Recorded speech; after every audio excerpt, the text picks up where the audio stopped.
Y para hablar precisamente de la culminación de la cancelación de la Alianza Aeroméxico-Delta, le agradezco mucho a Fernando Gómez, analista independiente del sector aéreo, por estar con nosotros esta tarde. Bienvenido, Fernando. Al contrario, Raquel, mucho gusto en acompañarnos esta tarde. Muchas gracias por tomar esta comunicación, además en Día de Puente. Quisiera preguntarte sobre este tema y sobre todo pensando en que cuando una alianza de este tamaño se rompe, pues siempre hay ganadores y perdedores. Entonces, ¿quién consideras que gana y pierde más entre Aeroméxico, Delta y los pasajeros frecuentes entre ambos países? Pues mira, es una pregunta interesante porque tiene doble respuesta. Por un lado, sí, efectivamente va a afectar a los pasajeros.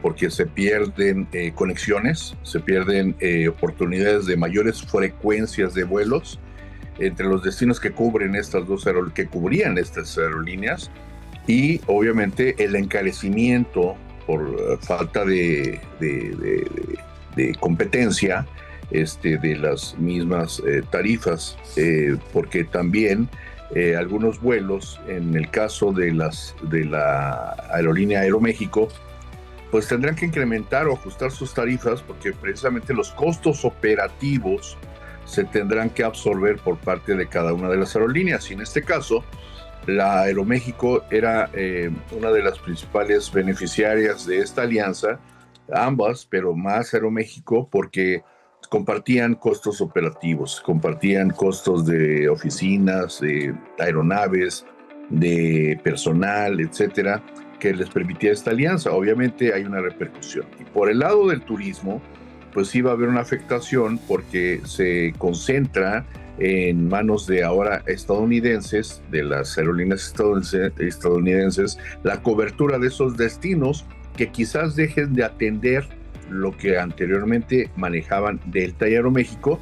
Habrá destinos que serán desatendidos y ahí entran las demás aerolíneas. ¿Qué pasa?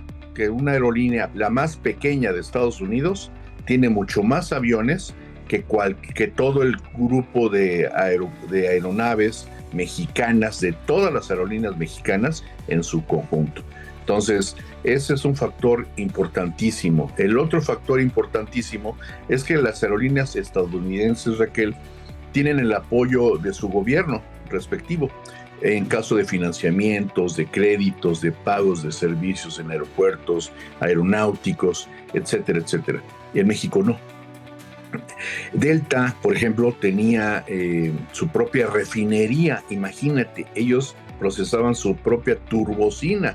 Eso les evitaba, les ahorraba el pago o el costo de los factores operativos.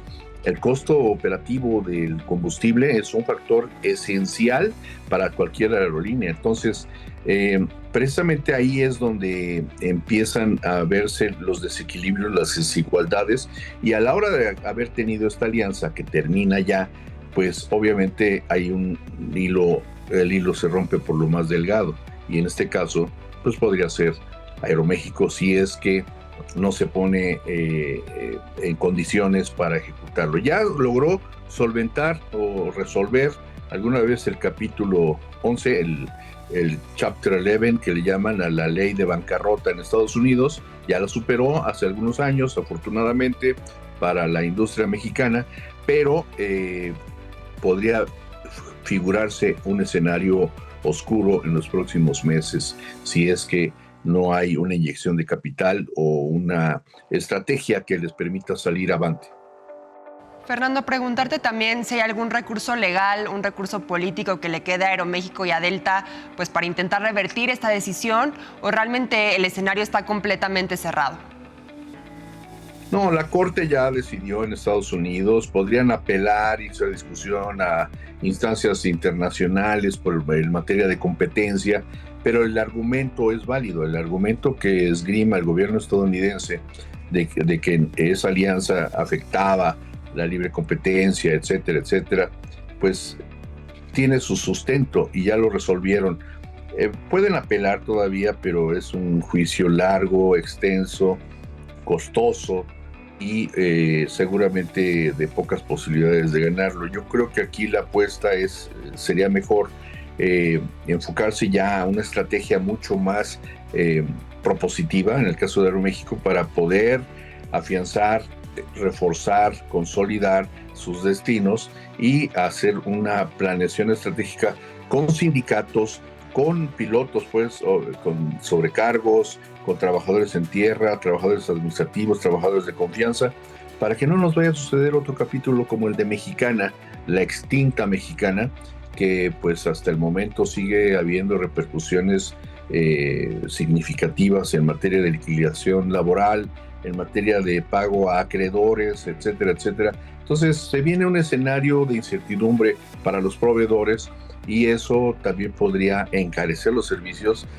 dificultar la operatividad, pero de lo que se trata precisamente, Raquel, es de tener la previsión y mandar las señales claras con un mensaje de comunicación, con una comunicación efectiva, mucho más concentrada en brindar la certidumbre al usuario y ver cómo se puede solventar esto, no solo con declaraciones, no se vale solamente eso, sino efectivamente con estrategias, pero tiene que ir de alguna forma también ligado de la mano del gobierno. No estoy hablando de subsidios, con donaciones a la empresa, sino de apoyos, como sí sucede en otros países como en Estados Unidos.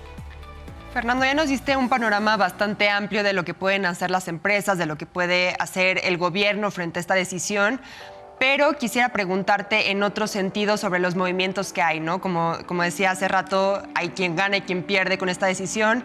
Quisiera preguntarte, ¿podría esto provocar un reposicionamiento de marcas y una mayor competencia doméstica, beneficiando sobre todo aerolíneas mexicanas más pequeñas, por ejemplo, indirectamente?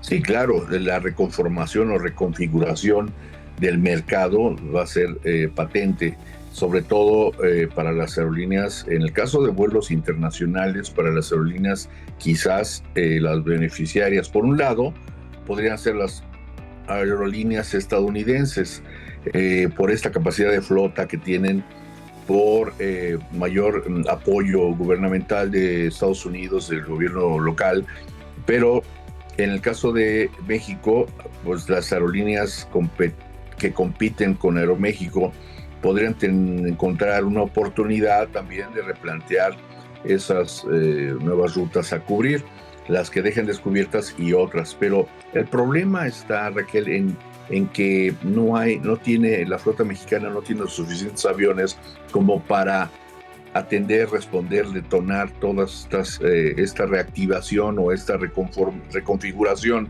del pastel y obtener una rebanada mayor.